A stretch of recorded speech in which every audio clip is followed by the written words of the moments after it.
So we want to dive a little bit more into memory care and what it means in those care settings, the type of cares that are being provided, some of the things that would qualify somebody to be in a memory care versus an assisted living or independent living. So what are some of the things that you're seeing in patients that would qualify them for memory care? A big one is wandering. Okay. And pacing. So, and they become elopement risk. So it's really safety concerns. Mm-hmm. And so that will sometimes make the difference between assisted living and moving into memory care, is just that their level of pacing. Okay. And there's probably something we should mention, a memory care unit has locked doors. Yeah, So, secure. yeah, they're secure. Front doors, side doors. A lot of time have access to courtyards though, so there is outdoor access. They're not Yes. limited to. I think by going state outside. guideline, you have to have access to outside. Yeah. Yeah. Some are a little bit larger courtyards, some are a little bit smaller, so you have to look at what your preference is on that. Mm-hmm. But yeah, so wandering, we see a lot of residents have behaviors. Do you want to go through what those behaviors might look like and what? So without going into huge detail, it would be agitation, Okay. also paranoia, delusions, hallucinations, Mm-hmm. psychosis, which is just break with the reality or fix or false beliefs, would be the simple definition. Also, they can have confabulations, where they make up stories that fit their reality, but patients with reality with dementia comes out all weird. Mm-hmm. So sometimes you don't know the difference between a confabulation and a delusion. Mm-hmm. And oftentimes the confabulations will change. Mm-hmm. They'll tell you a different story. It's hard for families because they're making up stories to get your attention. They're trying to socialize with you. Mm-hmm. And families all get all worried that they're making up this stuff. And oftentimes it's not, you don't worry about it, just don't play into it. So what's different about the memory care that's better to manage those behaviors that we're seeing versus an assisted living? Assisted living just are not set up to deal with these behaviors. Okay. These patients need constant redirection. Mm-hmm. They need someone to kind of watch them. So the staffing ratios, you have to have a lot more staff to watch them. Mm-hmm. Also, they will oftentimes be aggressive towards each other and also the staff. Mm-hmm. So you need the facility staff to be the referee, where they're not intending to be aggressive towards someone else, but they'll kind of ping pong off each other. So one agitated resident gets a little too close to the other one and they push, and then before long they're having a little altercation. Where if someone was there, they just kind of pull them apart. And also, it doesn't have to necessarily be agitation. Yeah.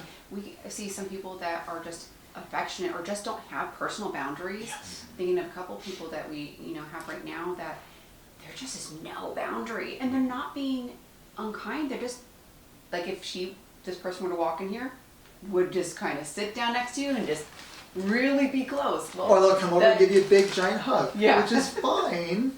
But you do that to another agitated patient who doesn't want that, now we have a problem. That's confused with their own reality. Yeah. And a lot of times memory care layouts can be different than just general assisted living. Assisted living is usually have hallways and turns, where memory care is a little bit smaller, a little bit easier to get around. A lot of times, not always, bathrooms are detached. There is a benefit to that residents aren't trying to get in showers independently. Toileting, a lot of incontinence is associated with dementia, so staff are able to intervene in the bathroom. I see less injuries when they don't have their own bathroom. Okay. Because, and also you don't want the person laying in a soiled brief, right? So if they don't have their own bathroom, the staff is bringing them out and making sure they're okay. We see all the biggest injuries are occurring in the resident's bathroom. Usually hitting their head on the toilet or whatever. because they're trying to do these things themselves, Yeah. and they don't have good coordination. And Or they flood the rooms, right? They forget to turn off the faucets and or put their brief down the toilet. yes. Yeah. And then there's more overhead for the facility, so there's more Yeah. investment in housekeeping than care. And a lot of times we're in these facilities for care. We want the rooms clean, absolutely, but if you have 40 toilets to clean, there's going to be more overhead. These also residents are incontinent often, a bowel and bladder. And so, you have to have staff cleaning the floors all the time, otherwise it would smell bad. Yeah. And so the other issue to bring up is oftentimes when people go to a memory care unit, they're almost guaranteed to fall. And so some facilities, what are you seeing them doing to prevent that? We know the likelihood of a fall is there. What are some things as somebody that's touring that might say, oh, these are kind of green flags for fall Enough prevention? staff. And so oftentimes, you know, when they get up, if the staff is there to kind of gently put them back in the chair, or they forget to use their walker, well, you know, staff can bring the walker to them. Yeah. It's really a staffing issue.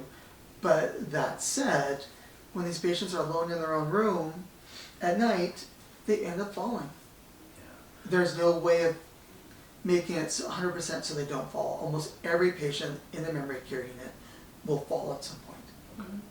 Some things that they could put into place though, pressure alarms are pretty common in memory cares, which alerts the common area care staff versus an alarm directly in their ear.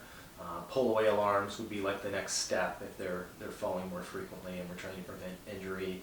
Fall mats, which can be good to decrease injury, but also could increase fall, depending on where they're at and their physical abilities and standing on it. And the alarms are double-edged sword. Sometimes the alarms just tell you that they fell already. Yeah. Because sometimes you don't have enough time to get there. Yeah. Some of these patients are fast. Yeah. They're up and onto the ground before a staff member 10 feet away can get to them.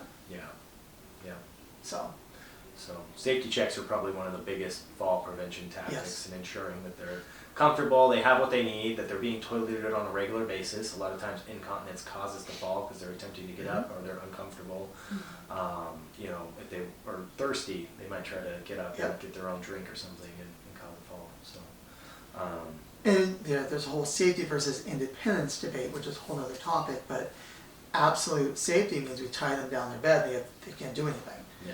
So the more independence you give someone, the more likely they are to get harmed. But you can't live without any independence. Yeah, and in assisted livings, no restraints are available. You can't No. use any restraints. And bed rails, often, you know, families think, well, we had bed rails at home. We can't have them in this setting. That there's been, you know, studies shown that residents trying to get out and over a bed rail cause more injury than them just falling out of bed. Yeah. So, But we can do transfer poles, and there are some things that to that offer independence, to be able to do these tasks independently, but cage them up in the bed isn't. It doesn't an work, option. and you cannot legally do that. Yeah. Really, I mean, you have to give them some degree of independence. Otherwise, that's not quality of life. So, the other issue is also in this setting, you see a lot more dysphagia or difficulties swallowing food and fluid. And so a lot of these patients are choking, so they need altered diets. Mechanically altered, every facility kind of does the verbiage a little differently. And then oftentimes they also need thickened fluids, which is a whole nother debate as to what to do with that one. Because oftentimes the worst thing you can aspirate is your own saliva. And so you get some nectar-thick fluids or, you know, thickened fluids, and they no longer drink, and they get dehydrated. So that's a whole other topic. Okay. So So altered diets, mechanical soft. Most facilities are able to do puree diets if it gets to a degree where they can't chew and difficulty swallowing. So or even um, help, even with assistance of cueing. Yeah. You know, we're talking about eating, cueing, helping somebody, reminding them to take bites, or even then just assisting them with eating too. yeah, Yeah, the difference being you could just give someone a bite and then that initiates their, Yep. oh, okay, yeah, that's food, I want to eat that. Or you're, you know, 3 meals a day, you're sitting down 30 minutes to 45 minutes feeding somebody that entire meal. Yeah. and that takes a lot of staff time Yeah. to do that. So there's usually costs associated with those types of cares that would increase Yeah. those costs. And we have to make sure these patients are upright. They're not laying back. And so staff have to be there in the dining room to make sure that everyone's upright. Yeah. So there's a lot more care that gets involved. What comorbidities are you seeing most commonly related in memory care? So other than the dementia types, Yeah. which we'll talk in other additional episodes, it would be congestive heart failure. So, and that's a whole other topic by itself. Other neurological diseases like Parkinson's disease, multiple sclerosis. You know, you see some of the other ones, but I won't go into huge detail of that because we don't see as much of like ALS. A lot of times these patients don't live that long. But then COPD is another big one. There's a diabetes is huge. A lot of, probably I would guess maybe 20, 30, 40% of these patients, depending on the unit, will have diabetes in varying degrees. Or from- develop it while Yeah. they're there, yeah. And it's another topic that a facility cannot restrict someone's diet. So if one other resident has a piece of chocolate cake and the diabetic patient wants a chocolate cake, as a facility, you can't tell them you can't have the chocolate cake, even though it's going to throw up their blood sugars. And yeah. And that's more of the topic of palliative care, what Exactly. managing symptoms, quality of life, what are the benefits, Yeah. Where they're at, their life expectancy. Obviously, a type 1 diabetic in their 20s should be managing their blood sugar a little bit better than Right. a little old woman in her 80s. And that's a whole nother episode to Yeah. talk about. Yeah. Would be what we do with diabetic patients. Great. So, and then life expectancy, once people reach a memory care unit, on average, I haven't seen data on it, but what we're seeing clinically is 12 to 15 months. Some patients live, 2 weeks, or by the time you hit the memory care unit, they're so progressive in the disease, we're now doing hospice. Other patients we've had, one lady in particular has been in a memory care unit for 13 years. Wow. That is the outlier. Normally is that 12 to 15 month range. Yeah.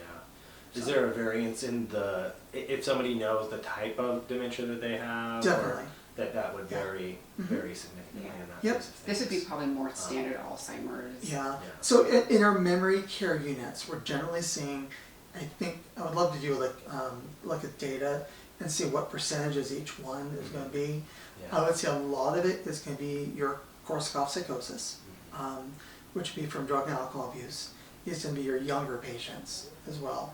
We also see a lot of the Lewy body, and we're actually finding in the research now that Lewy body is a lot more common than we thought it was. Frontal temporal lobe dementia, and then prion disease. Those would be the main ones we'll see. But they have a lot higher proportion of memory care patients have those diseases. And then Alzheimer's type, we generally will see end stage Alzheimer's. So oftentimes the delusions, hallucinations with Alzheimer's is late in the disease. And we'll see those in the dementia unit. So facilities generally have some sort of activities.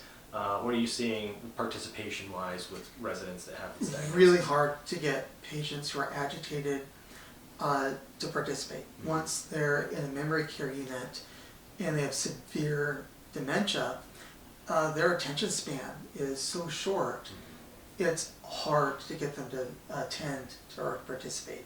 Yeah. They need a lot more one-to-one. And you try to get them to do something and they just kind of get up and wander off in the middle of the activity. Yeah. So I've seen, kicking a ball is, these kind of things tend to do really well. The balloons, something that's soft. Balloon toss. Yeah, you're not going to get them playing bingo, Yeah. right? They don't have the attention span to watch a movie. But you can engage with them. You just have to engage with them on a different level, knowing that you might only get 1 to 5 minutes out of them. Yeah. And that varies between, Yeah. Where they're at in the disease process. Yeah. Earlier on, there's more engagement, more ability Yeah. to participate. We're looking at what were they doing before they were diagnosed? Were they really engaged in these types of activities, or were they withdrawn at that time too? When somebody gets this diagnosis and they've never played bingo, to expect them to participate in bingo 3 times a week, it seems a little bit Not gonna happen. unreasonable. Yeah. But we might be able to get them to come down and listen to a music performance, or maybe it'll be a one-on-one reading opportunity with the activities director. So we are generally looking at individualized plans to engage them. In our facility, we're not running, 7 to 8 hour activities, one after another. We're seeing a lot less of that in our facility, but there are some great facilities that do provide a little bit, widespread activity, and that's an I think what they look for investment. is there a main area? So getting the residents into the main area, and then the facility staff just in their daily routine will get them doing things. Engaging them. What they really want is this kind of conversation. Yeah. Smile and a nod, a greeting, a hello, a back scratch. Yeah, exactly. It's more about being in community and being amongst other people. Yeah. Because when somebody's isolated, they're not going to, nobody's going to do well in isolation. Yeah. So just getting the people out of their rooms, and just even if they can't participate, just being amongst other people is, Yeah, and I'm seeing too, with some of the engagement piece, especially with like something that requires brain function, they withdraw more because they know that they can't complete the task and they're sort of embarrassed. So instead of even attempting to do the word search of the puzzle, they just don't do anything. And so you have to kind of read that on them, you know, body language, their ability. If they don't know how to answer a question, you don't press it. You just move on to the next thing. The same thing with the activity. If they don't want to participate or there's no joy coming out of the engagement, like, oh, let's move on to the next thing. Maybe there's something else they want to do. The other issue with the memory care, the staff are trained on how to interact with a dementia patient, right? And, you know, there's a way of interacting so you don't, you know, cause them to become agitated. So there's ways, you know, your tone of voice, your body position. Or even like what you just said, you know, you don't push it. If you ask them a question somebody's not able to answer, or they give you an answer that doesn't quite make sense, you just nod and, you know, move along with it. It's not, you know, you don't argue, you just work with the person where they're at. Yeah. And that's a really big component of in a memory care unit. And we mentioned in the last video about layouts and things like that. You know, what are you seeing as far as benefits of size of room or things like that in the communities for memory care specifically? I like, with especially memory care unit, some of the bigger facilities where you open the door and the bed's around the corner. That's not great. What you want is sometimes a smaller room where you can open the door and there's a patient, right? You can like quickly figure out what's going on with them. Yeah. There's less issues. And that's from a provider view. On That's the provider, that's not yeah. even so much the resident's benefit. Oh, I open the Yeah. door, I can see the bed. That could be a benefit. Right. But because we're supervising them. We want them to get them out in the main area, Yeah. if you can. Yeah. Right. So that's what I'm seeing that. And the pacing too. So it's, I think ones that work well is if you have somebody who's a pacer, if you have a facility that has the ability for people to kind of roam around and not, you know, bumper cars, you get to the end of the hallway. The loop. They can loop around all day long. Yeah. And they don't even realize they're going all the way around. Yeah. So, Because that's almost like a self. yeah. They can treat their agitation with movement. And oftentimes we can use less medications if they're just able to roam around. Yeah. Absolutely. So, but it goes into fit again. Some facilities are better than others for an individual resident. Doesn't mean a facility is bad or good. Yeah. It's just a better fit. If you're not a wanderer, doesn't matter. Yeah. No. Yeah. And some people really want the bigger rooms. Some patients do better in bigger or smaller. So it's just about fit. Great. Final thoughts? That's all. Great.